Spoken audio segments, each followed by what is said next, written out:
नमस्कार. Share market Marathi या YouTube चॅनलवर आपल्या सर्वांचं हार्दिक स्वागत. आजच्या व्हिडिओमध्ये आपण निफ्टी आणि बँक निफ्टी ह्या दोन इंडेक्समध्ये वीकली आणि डेली टाइम फ्रेममध्ये विश्लेषण करणार आहोत.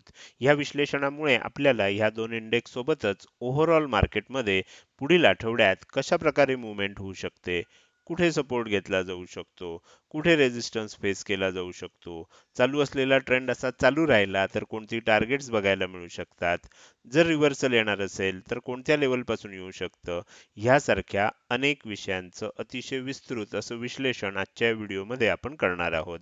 त्यामुळे आजचा हा व्हिडिओ अतिशय महत्त्वाचा आहे आणि आपण सर्वांनी तो शेवटपर्यंत अजिबात स्किप न करता पूर्ण बघावा. मात्र आजच्या व्हिडिओला सुरुवात करण्यापूर्वी मला आपल्या सर्वांना एक आनंदाची गोष्ट सांगायची आहे.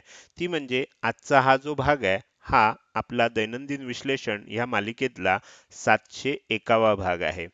कालच आपण 700 एपिसोड पूर्ण केलेत.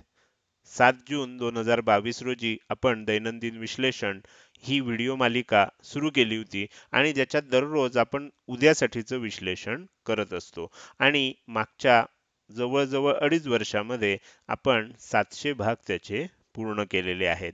साधारणपणे फारशी सुट्टी न घेता जेव्हा जेव्हा शक्य होईल तेव्हा तेव्हा आपण ह्या व्हिडिओचे भाग प्रसारित करत असतो आणि उद्या काय होऊ शकतं, पुढच्या आठवड्यात काय होऊ शकतं याचं विश्लेषण करण्याचा प्रयत्न करत असतो. माझ्या मते आपल्या सर्वांनाच हा उपक्रम आवडत असेल तर नक्कीच आत्ता या व्हिडिओला एक लाईक करा आणि या उपक्रमाला आपण सुद्धा शुभेच्छा देऊ शकता. कारण हा जो उपक्रम आहे हा आपल्या सर्वांमुळेच मी आत्तापर्यंत इतके भाग होईपर्यंत चालू ठेवू शकलोय. कारण आपला जर प्रतिसाद नसता तर मला सुद्धा हा उपक्रम चालू ठेवणं शक्य झालं नसतं. तर आपण सर्वजण जो भरभरून प्रतिसाद देताय त्याबद्दल आपल्या सर्वांना धन्यवाद आहेतच आणि माझी खात्री आहे की इथून पुढे सुद्धा मला आणि या उपक्रमाला अशाच प्रकारे आपण सर्वजण नेहमीच पाठिंबा देत राहाल. तर या सर्व गोष्टींनंतर आणि आजच्या ह्या 701व्या एपिसोडच्या सुरुवातीलाच आता आपण विश्लेषणाला सुरुवात करणार आहोत. आज शुक्रवारी इंडेक्समध्ये कशा प्रकारे मूव्हमेंट झाली व पुढील आठवड्यात कशा प्रकारे होऊ शकते याचं विश्लेषण करण्यासाठी डायरेक्टली जाऊया चार्टवर. आणि इथे मी निफ्टीचा 15 मिनिटाचा चार्ट ओपन केलेला आहे. आपण बघू शकता की आज आपल्याला गॅप डाऊन ओपनिंग बघायला मिळालं. मी कालच्याच व्हिडिओमध्ये सांगितलेलं होतं की मागचे सलग 3 दिवस आपल्याला अशा प्रकारे मूव्हमेंट होतीये की आदल्या दिवशीचा लो तुटत नाहीये. हाय कधी तुटतो कधी तुटत नाही, पण लो तुटत नाहीये आणि त्याच्यामुळे आपल्याला ज्या क्षणी आदल्या दिवशीचा लो तुटेल त्यानंतर आपल्याला एक मोठं सेलिंग बघायला मिळू शकतं आणि ती घटना आज आपल्याला बघायला मिळाली. ओपनिंग जे झालं ते काही लो तोडून झालं नाही, पण गॅप डाऊन झालं आणि त्यानंतर आपल्याला 23,280 च्या आसपास ओपनिंग झालं आणि त्यानंतर 23,300 च्या दिशेनं वाटचाल होण्याचा प्रयत्न झाला. मात्र लगेचच एक सेलिंग कंटिन्यू झालं आणि तुम्ही बघू शकता की त्यानंतर आपल्याला पहिलं टार्गेट जे होतं 23,225चं ते बघायला मिळालं. दुसरं टार्गेट जे होतं 23,175चं ते येताना बघायला मिळालं. म्हणजे तुमच्या लक्षात येईल की 100 पेक्षा जास्त पॉईंटचं सेलिंग आपल्याला पहिल्या 15 मिनिटात झालेलं होतं. त्यानंतर काय झालं? त्यानंतर नेहमीप्रमाणे एक इनसाइड कॅन्डल बनली आणि ह्या इनसाइड कॅन्डलचा आपल्याला लो ब्रेक होतोय का याची वाट बघायची होती. मात्र लो ब्रेक न होता पुन्हा एक इनसाइड कॅन्डल बनली. त्यानंतर हळूहळू आपल्याला पुन्हा एकदा जी लेवल आपण ब्रेक केली होती म्हणजे 23,275 ही जी लेवल आपण एकदा खाली येत असताना ब्रेक केली होती ती ब्रेक करून झाल्यानंतर एक लो बनला. त्यानंतर ती लेवल टेस्ट करायला आपण पुन्हा वर आलो आणि त्यानंतर जेव्हा पुन्हा खाली जायला लागलो त्यावेळेला सुद्धा आपल्याला आणखीन एक मोठं सेलिंग बघायला मिळालं. अर्थात हे सेलिंग एकदा पूर्ण झालं आणि त्यानंतर मात्र मार्केटमध्ये आणि निफ्टीमध्ये हळूहळू थोडी थोडी सुधारणा होताना आपल्याला दिसली. तुम्ही बघू शकता की त्यानंतर एक बाउन्स आला आणि हा बाउन्स पुन्हा एकदा त्या लेवल पर्यंत जायचा प्रयत्न झाला जिथे आपल्याला जी लेवल ब्रेक झाली होती. त्यानंतर पुन्हा खाली गेलं, पुन्हा वर आलंय आणि पुन्हा खाली जाण्याचा प्रयत्न चालू आहे. तर हे झालं आज दिवसभरामध्ये कशा प्रकारे मूव्हमेंट झाली. आता येणाऱ्या काळात कशा प्रकारे मुवमेंट होऊ शकेल याचं अतिशय विस्तृत असं विश्लेषण आपल्याला करायचंच आहे. तर आपण त्यासाठी काय करूया, ह्या सर्व ज्या लेवल आहेत ह्या सर्व लेवल्स आपण काढून टाकूया आणि त्यानंतर हा जो चार्ट आहे निफ्टी 50चा हा वीकली टाइम फ्रेम मध्ये सगळ्यात पहिल्यांदा ओपन करूया. इथे मी वीकली टाइम फ्रेम मध्ये ओपन करतोय म्हणजे तुम्हाला हा चार्ट व्यवस्थित समजू शकेल. आता हा चार्ट जर तुम्ही बघत असाल खूप झूम आउट केल्यानंतर आपल्याला हा चार्ट समजून येईल. अजूनही थोडंसं झूम आउट करतो. ओके. तर इथे आपल्याला फार पूर्वी म्हणजे साधारणपणे सप्टेंबर-ऑक्टोबरमध्ये इथे हाय बनला होता. त्यानंतर पहिलं जे सेलिंग आलं नोव्हेंबरच्या सुरुवातीला नोव्हेंबरच्या सुरुवातीपर्यंत ते इथपर्यंत आलं होतं. त्यानंतर नोव्हेंबरमध्ये आपल्याला एक बाउन्स बघायला मिळाला. त्यानंतर काय झालं, डिसेंबरमध्ये परत थोडंसं आपल्याला सेलिंग झालं होतं आणि त्यानंतर पुन्हा जो बाउन्स झाला आणि पुन्हा आपण खाली चाललोय. म्हणजे इथे जर बघितलं तर तुम्हाला डबल एम पॅटर्न दिसतोय. म्हणजे जर पहिला एम पॅटर्न तुम्हाला बघायचा असेल तर ही तेजी झाली, हे सेलिंग झालं, परत ही तेजी झाली, हे सेलिंग झालं. बरोबर, पण हा एम पॅटर्नचा ब्रेकआउट आलाच नाही. तोपर्यंत काय झालं, पुन्हा एक बाउन्स आला आणि पुढचा एम पॅटर्न बनला आणि ह्या जो एम पॅटर्न बनला ह्याचं ब्रेकआउट आपल्याला मागच्या आठवड्यात आलेला होता. या आठवड्यात काय झालं, या आठवड्यात आपल्याला गॅप डाऊन ओपनिंग बघायला मिळाली. आता मी थोडंसं झूम करतो म्हणजे या आठवड्यावर फोकस करता येईल. या आठवड्यामध्ये आपल्याला गॅप डाऊन ओपनिंग बघायला मिळाली. कुठे ओपनिंग बघायला मिळाली, 23,200च्या आसपास इथेच ओपनिंग बघायला मिळाली आणि तुम्हाला त्यानंतर वरच्या दिशेनं 23,400च्या दिशेनं आपण गेलो, खाली आलो तर 23,000च्या दिशेनं आपण खाली आलो आणि ह्या रेंजमध्ये आपण राहिल्यानंतर बरोबर 23,200च्या आसपासच येऊन निफ्टी क्लोज झालेला आहे. म्हणजे आता आपल्याला इथे जी कॅन्डल बनली आहे ही कशी आहे, डोजी कॅन्डल आहे. ओके. डोजी कॅन्डल आपल्याला काय दाखवते, कन्फ्युजन दाखवते. दोन्ही बाजूनं व्होलाटाईल मुवमेंट झालेली आहे आणि बायर आणि सेलर यांच्यामध्ये रस्सीखेच होऊन दोघांची ताकद जवळजवळ सारखी ठरल्यामुळे जिथे ओपन झालं तिथेच क्लोज झाल्यासारखं चित्र आपल्याला दिसतंय. मात्र ह्याच्यामध्ये आपल्याला एक गोष्ट लक्षात ठेवली पाहिजे की हे जे क्लोजिंग आलं हे मागच्या आठवड्याच्या खूप खाली क्लोजिंग आलेलं आहे आणि हा जो एम पॅटर्न दाखवला त्याचा आता ब्रेकआउट कन्फर्म झालेला आहे. म्हणजे ते ब्रेकआउट आपल्याला कधी झालं होतं, ब्रेकआउट मागच्याच आठवड्यात झालं होतं. कोणत्या लेवलला झालं होतं, ह्या लेवलला झालं होतं. म्हणजे साधारणपणे 23,500च्या आसपास ते ब्रेकआउट लेवल होती, ती कन्फर्म झाली होती. त्यानंतर त्याच्या खाली क्लोजिंग आलं. आपली अपेक्षा काय असते, हा जो काही लो बांधला हा ब्रेक करून ह्याच्या खाली जायला पाहिजे. त्या पद्धतीनं आता ते ब्रेकआउट आलेलं आहे. तर त्यामुळे आता आणखीन थोडंसं सेलिंग होण्याची शक्यता नाकारता येत नाही. तर त्यामुळे आता कुठे ओपन होतंय त्याच्यावर इथून जर पुन्हा खाली जायला लागलं, 23,000च्या आसपास सपोर्ट आहे.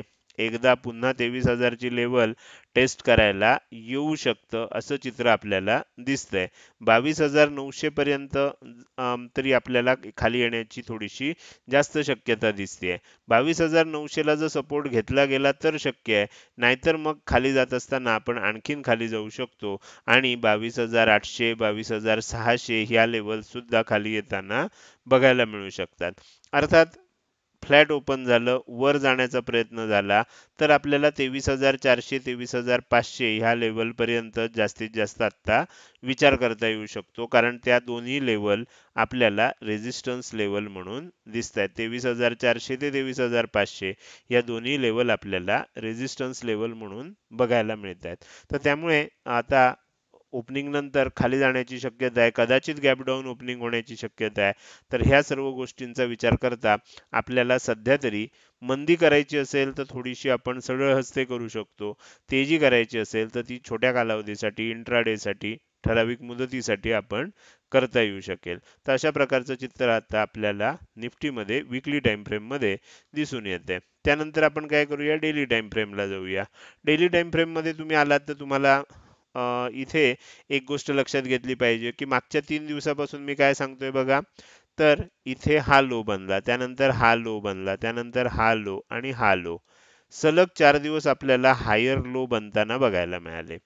बरोबर, म्हणजे हळूहळू लो वर सरकत होता. त्यामुळे जरी आपल्याला लाल कॅन्डलचा आपल्याला इथे गर्दी दिसत असली तरी सुद्धा लो वर सरकत होता. त्यामुळे किमती वर जात होत्या आणि मी सांगितलं होतं की ज्या दिवशी आपल्याला हा लो तुटेल, म्हणजे कोणत्याही दिवशी आदल्या दिवशीचा लो ज्यावेळेला तुटेल त्यानंतर एक आपल्याला सेलिंग बघायला मिळू शकतं. आज जर तुम्ही बघितलं तर तुमच्या लक्षात येईल की त्या आसपासच ओपनिंग झालं आणि त्यानंतर एक खूप मोठं सेलिंग झालं होतं. दुपारनंतर थोडीशी रिकव्हरी आली आणि 23,200च्या आसपास येऊन आपल्याला क्लोजिंग मिळालंय. अर्थात हे जे आपल्याला चित्र दिसतंय हे काही पॉझिटिव्ह नाहीये.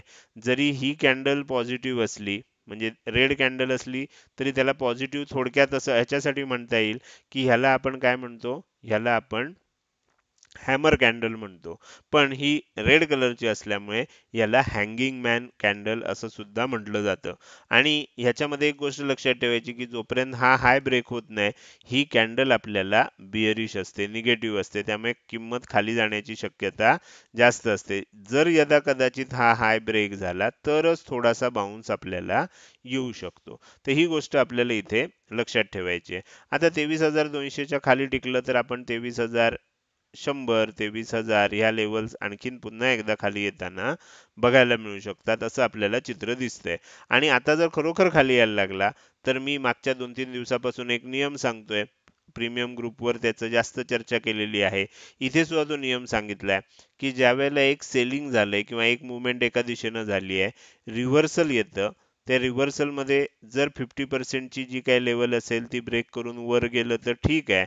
मात्र तसं न होता पुन्हा जर त्याच दिशेनं जायला लागलं, म्हणजे रिव्हर्सल फेल होताना दिसायला लागलं, तर मग आपल्याला काय होऊ शकतं, आता ह्या केसमध्ये काय आहे, सेलिंग होतंय. त्यामुळे हा जो लो आहे हा पुन्हा टेस्ट करायला, ह्याच्या थोडंसं खाली जाण्याच्या दृष्टीनं आपल्याला किंमत खाली येताना बघायला मिळू शकते. 70 ते 80% वेळेला अशा प्रकारचं चित्र दिसतं. 100% वेळा असंच होईल असं काही सांगता येत नाही. पण असं चित्र आपल्याला बघायला मिळू शकतं.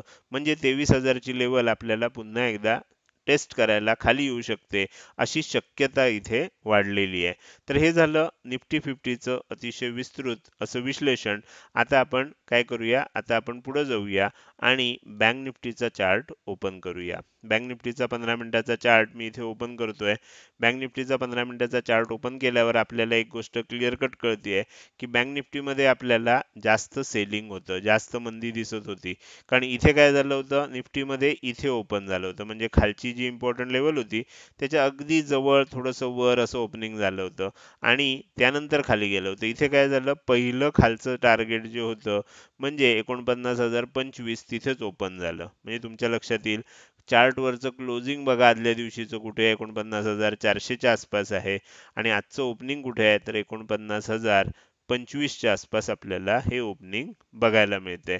त्यानंतर काय झालं, त्यानंतर सलग सेलिंग झालं. थोडा वेळ पॉज घेतला, परत सलग सेलिंग झालं आणि इथे 48,300च्या जवळपास आल्यानंतर थोडासा बाउन्स घेऊन आता किंमत वर सरकताना आपल्याला बघायला मिळते. अर्थात ह्याच्यामध्ये जी किंमत वर सरकते ह्याच्यामध्ये खूप मोठा काही बायरचा हात दिसत नाहीये. कारण खूप मोठी मोठी ज्या पद्धतीनं सेलिंग झालंय त्या पद्धतीनं आपल्याला काही रिकव्हरी दिसत नाहीये. त्यामुळे आता इथे सुद्धा आपल्याला लक्षात ठेवलं पाहिजे की हा जो 48,400च्या आसपास बनलेला लो आहे, हा जर पुढच्या काळात ब्रेक झाला तर काय होऊ शकतं, पुन्हा एकदा सेलिंग कंटिन्यू होताना बघायला मिळू शकतं. तर हे झालं बँक निफ्टीमध्ये आजच्या दिवसात कशा प्रकारे मुवमेंट झाली. निफ्टीपेक्षा बँक निफ्टी आपल्याला जास्त बेअरिश पद्धतीनं मुवमेंट करताना बघायला मिळाला. जास्त क्लिअर कट ट्रेड आपल्याला आज निफ्टीपेक्षा बँक निफ्टीमध्ये बघायला मिळाले. तर आता आपल्याला ह्या सर्व लेवल्स काढून टाकायचे आहेत आणि बँक निफ्टीचा चार्ट हा वीकली आणि त्यानंतर डेली टाइम फ्रेम मध्ये घेऊन त्याचं विश्लेषण करायचं आहे. सध्या आपण बँक निफ्टीचा चार्ट वीकली टाइम फ्रेम मध्ये ओपन केलेला आहे. आता बँक निफ्टीचा चार्ट ज्या वेळेला आपण असा वीकली टाइम फ्रेम मध्ये बघतोय, आपल्याला काही महत्त्वाच्या लेवल समजून घेणं आवश्यक आहे. त्या लेवल्स मी आता स्क्रीनवर काढतोय. त्या लेवल्स आपण समजून घेऊया, म्हणजे मग तुम्हाला काय होऊ शकेल, बऱ्याच गोष्टींचा अंदाज येऊ शकेल. तर साधारणपणे ह्या दोन लेवल मी काढलेले आहेत. आता ह्या दोन लेवल जे आहेत हा एक झोन आहे, बरोबर. हा झोन पूर्वीच्या काळी म्हणजे इथे असताना रेझिस्टन्स म्हणून काम करत होता. ओके, इथे सगळीकडे जर तुम्ही बघितलं तर रेझिस्टन्स म्हणून काम करत होता. एकदा ब्रेकआउट वर दिल्यावर इथे तो सपोर्ट म्हणून काम करायला लागला. तुम्ही इथे बघितलं तर तुमच्या लक्षात येईल या प्रत्येक ठिकाणी इथे तो सपोर्ट म्हणून काम करायला लागला होता. आता काय झालंय, हा जो झोन होता, हा सध्याच्या काळात बघितलं, मागच्या काही आठवड्यात बघितलं, तर आपल्याला काय दिसतोय, हा झोन सपोर्ट झोन आपल्याला दिसतोय. म्हणजे हा जो झोन आहे हा सपोर्ट म्हणून काम करताना आपल्याला बघायला मिळतोय. आता तो सपोर्ट सुद्धा ब्रेक झालेला आपल्याला दिसतोय. खालच्या बाजूला कोणती लेवल होती? 48,540 च्या आसपासची लेवल होती. तिथेच बरोबर लो बनवला. वरच्या बाजूला 49,975 च्या आसपासची लेवल होती. म्हणजे तुमच्या लक्षात येईल की साधारणपणे एक 1,500 पॉईंटच्या आसपास असणारा हा झोन जो होता, हा झोन आता ब्रेक झालेला आहे. अर्थात कोणती लेवल ब्रेक झाली की एकदा लेवल टेस्ट करायला वर जाते आणि त्यानंतर जर खाली यायला लागली तर त्याच्यामध्ये आणखीन सेलिंग कंटिन्यू होतं. तर तशाच प्रकारचं चित्र आपल्याला ह्या आठवड्यात बघायला मिळतंय. या आठवड्याची ही जर कॅन्डल तुम्ही काळजीपूर्वक बघितली तर तुम्हाला लक्षात येते की ही एक शूटिंग स्टार कॅन्डल आहे. शूटिंग स्टार कॅन्डल ही बिअरिश असते. मात्र ती कधी ऍक्टिव्हेट होते? ज्या वेळेला ह्या कॅन्डलचा लो ब्रेक होतो. तर ह्या कॅन्डलचा लो ज्या वेळेला ब्रेक होईल म्हणजे 48,000 ही लेवल ज्या वेळेला तुटेल, त्यानंतर आणखीन सेलिंग कंटिन्यू होताना आपल्याला बघायला मिळू शकतं. साधारणपणे 47,000 हे आपल्यासाठी मग टार्गेट असणार आहे. तर ह्या पद्धतीनं किंमत खाली येताना आपल्याला दिसू शकते. तर हे आपल्याला लक्षात ठेवायचं आहे. माझ्या मते तुम्हाला वीकली टाइम फ्रेमवरच्या गोष्टी लक्षात आल्या असतील. आता हे सेलिंग कधी थांबू शकतं? तर जर पुन्हा एकदा किंमत ह्या झोनमध्ये गेली आणि ह्या झोनमध्ये ह्या लेवलचा म्हणजे 48,540 च्या आसपासचा सपोर्ट घेतला आणि ह्या झोनमध्येच अडकून राहिली, तर थोड्या वेळासाठी काय होऊ शकतं, आपल्याला हे जे सेलिंग होतंय हे सेलिंग पॉज घेऊ शकतं. अन्यथा जोपर्यंत ह्या लेवलच्या खालीच किंमत आहे 48,540 च्या, तोपर्यंत सेलिंग आणखीन वाढू शकतं अशी शक्यता आपल्याला दिसतेय. तर हे झालं वीकली टाइम फ्रेमचं विश्लेषण. आता आपल्याला इथे एक गोष्ट बघायची आहे ती म्हणजे मी मागच्या वेळेला सुद्धा सांगितलं होतं वीकली टाइम फ्रेम मध्ये की इथे काय झालंय, इथे जर तुम्ही बघितलं तर इथे हेड अँड शोल्डर पॅटर्न तुम्हाला बनलेला दिसतोय आणि ह्या हेड अँड शोल्डर पॅटर्नची ही जी आपल्याला झोन दाखवला, ही नेक लाईन आहे, म्हणजे मानेची लाईन आहे. ओके, तर ही जी आहे ही नेक लाईन आहे. ओके, तर हेड अँड शोल्डर म्हणजे हा खांदा आहे असं समजा, हे डोकं आहे असं समजा, परत हा खांदा आहे असं समजा. मधला जो टॉप असतो ट्रिपल टॉप मध्ये मधला टॉप असतो तो उंच असतो. म्हणजे आपलं मनुष्य एखादा उभा राहिला तर कसा दिसेल? दोन खांदे आहेत आणि हे डोकं आहे. तर त्या पद्धतीनं हा पॅटर्न दिसतो. त्यामुळे ह्याला हेड अँड शोल्डर पॅटर्न असं म्हणतात. आणि ह्याची नेकलाईन ही जी आहे ही नेकलाईन आहे. ही ज्या वेळेला ब्रेक होते आणि ह्याच्या खाली जर आणखीन एखादा दिवस आठवडा टिकलं तर आणखीन मोठं सेलिंग आपल्याला बघायला मिळू शकतं. त्यामुळे रिव्हर्सल यायचं असेल तर आता इथेच यायला पाहिजे. ह्याच्यापेक्षा जर आणखीन खाली जायला लागलं तर मात्र आणखीन अवघड होताना परिस्थिती बिअरिश होताना बघायला मिळू शकते. तर हे झालं आपल्याला बँक निफ्टीचं वीकली टाइम फ्रेम मधलं विश्लेषण.